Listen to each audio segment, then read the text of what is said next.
Bonjour et bienvenue dans le podcast Fluidité, épisode numéro 104, où on va parler des erreurs que font les Français à l'oral. Alors restez à l'écoute. Salut, je m'appelle Fabien, je suis français, polyglotte et professeur de français. Vous êtes sur le podcast qui vous parle de culture, d'histoire ou de géographie française, d'astuces d'apprentissage et bien plus encore, dans un français naturel et facile. Bienvenue dans le podcast Fluidité.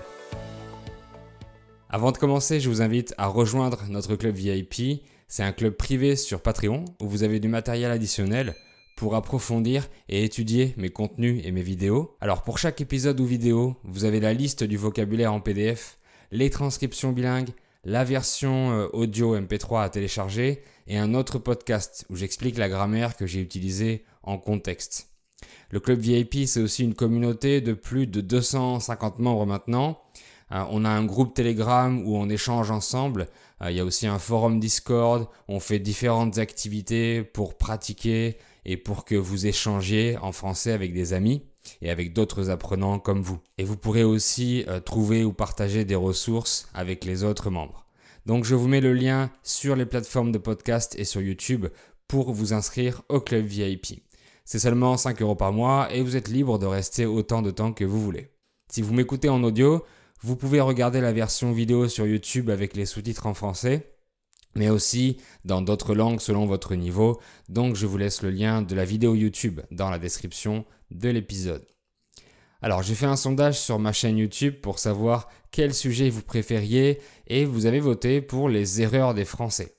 Vu qu'il y a beaucoup à dire, on va faire un premier épisode qui parle de l'oral et on en fera un deuxième au sujet de l'écrit. On fait tous des erreurs dans nos langues maternelles sans s'en rendre compte et elles sont tellement fréquentes qu'elles deviennent parfois la norme et ne sont plus des anomalies.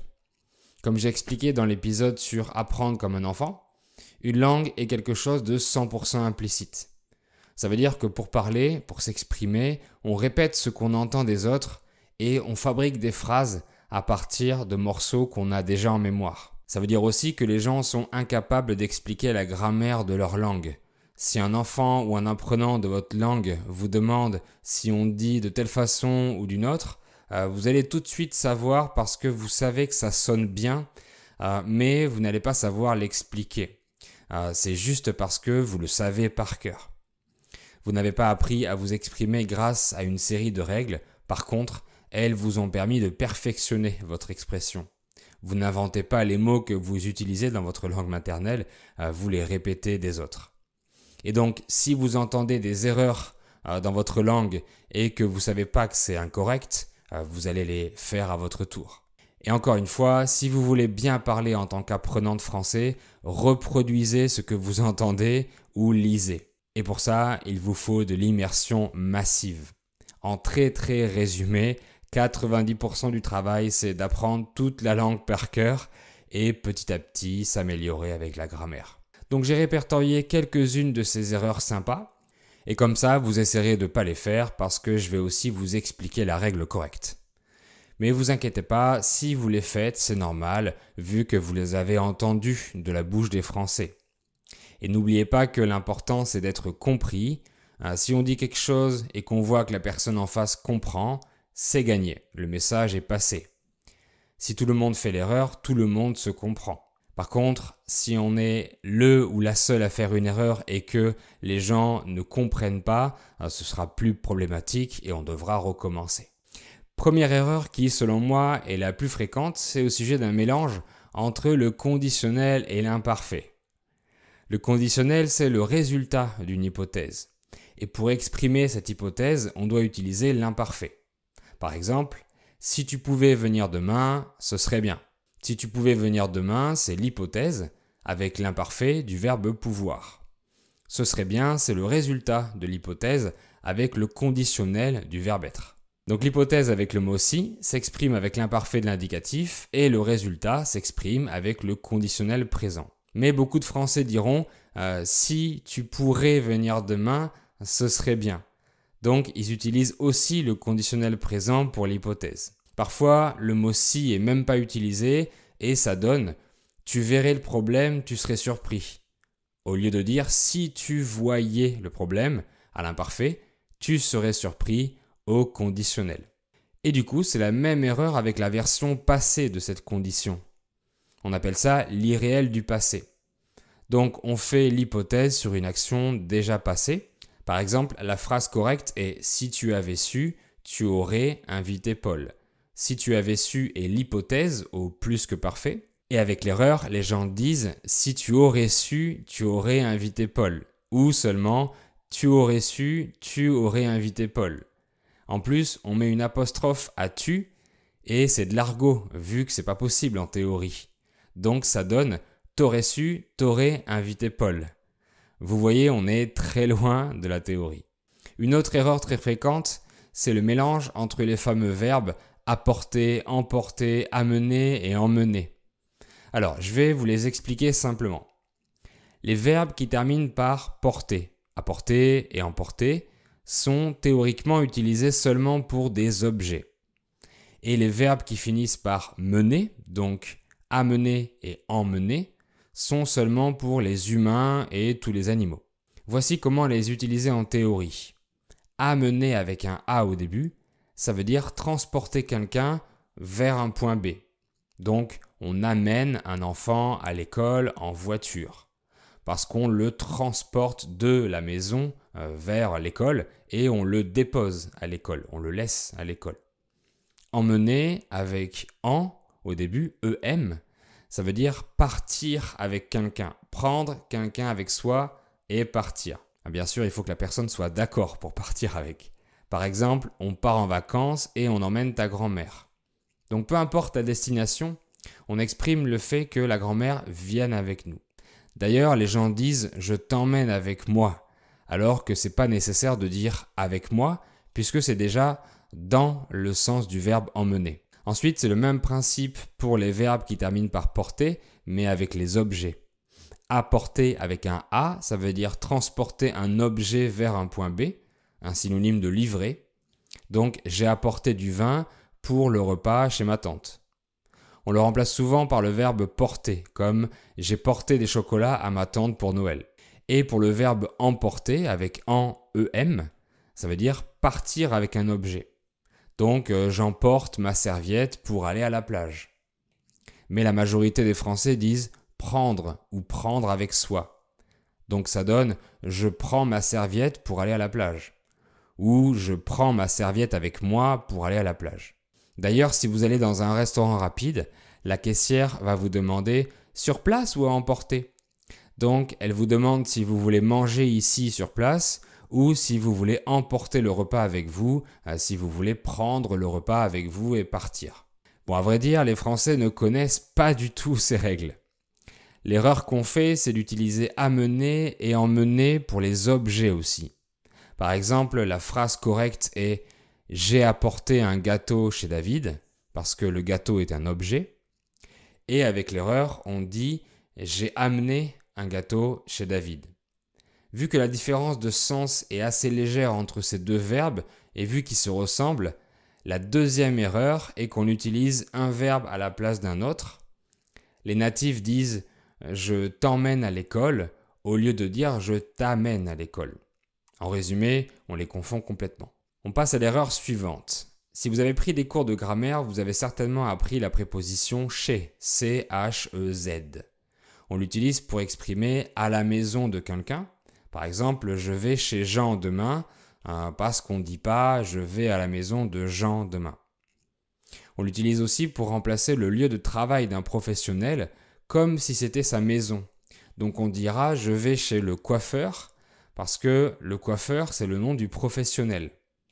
Et on peut aussi dire je vais au salon de coiffure qui est le nom du commerce, du lieu de travail d'un coiffeur. Vous allez chez le garagiste ou vous allez au garage. Avec une personne, on peut utiliser seulement la préposition chez le coiffeur, chez le garagiste. Et avec le nom du lieu, on peut qu'utiliser la préposition à plus l'article, au salon de coiffure.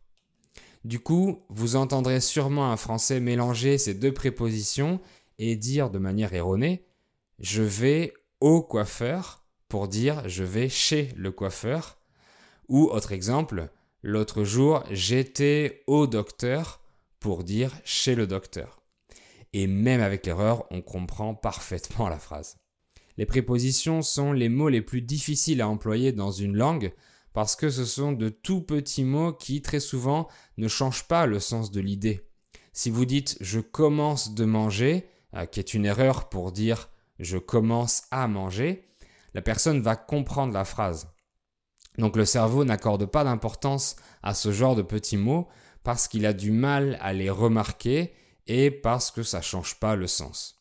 Sauf en anglais et dans les langues germaniques avec les phrasal verbs où ils utilisent le même verbe avec différentes prépositions et ça change complètement le sens.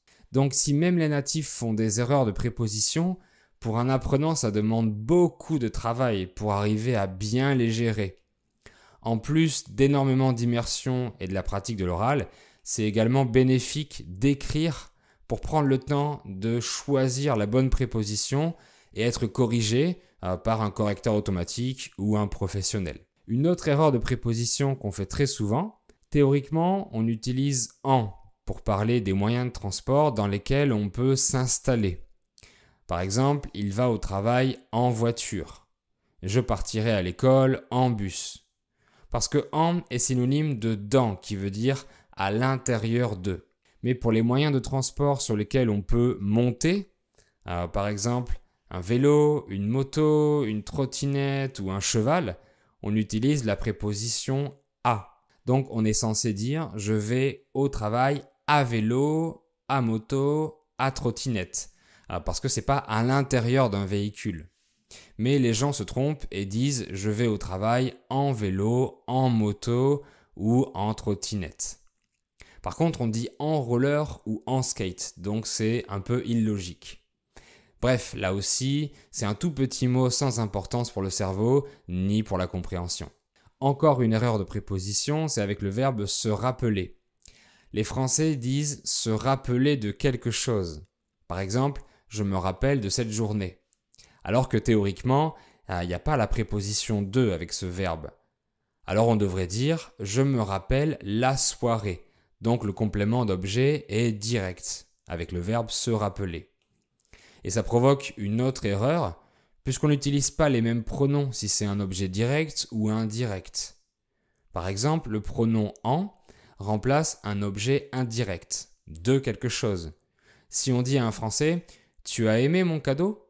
il répondra « Oui, et je m'en rappelle très bien », parce que « en » remplace « du cadeau », au lieu de dire « je me le rappelle » en utilisant le pronom d'objet direct « le ».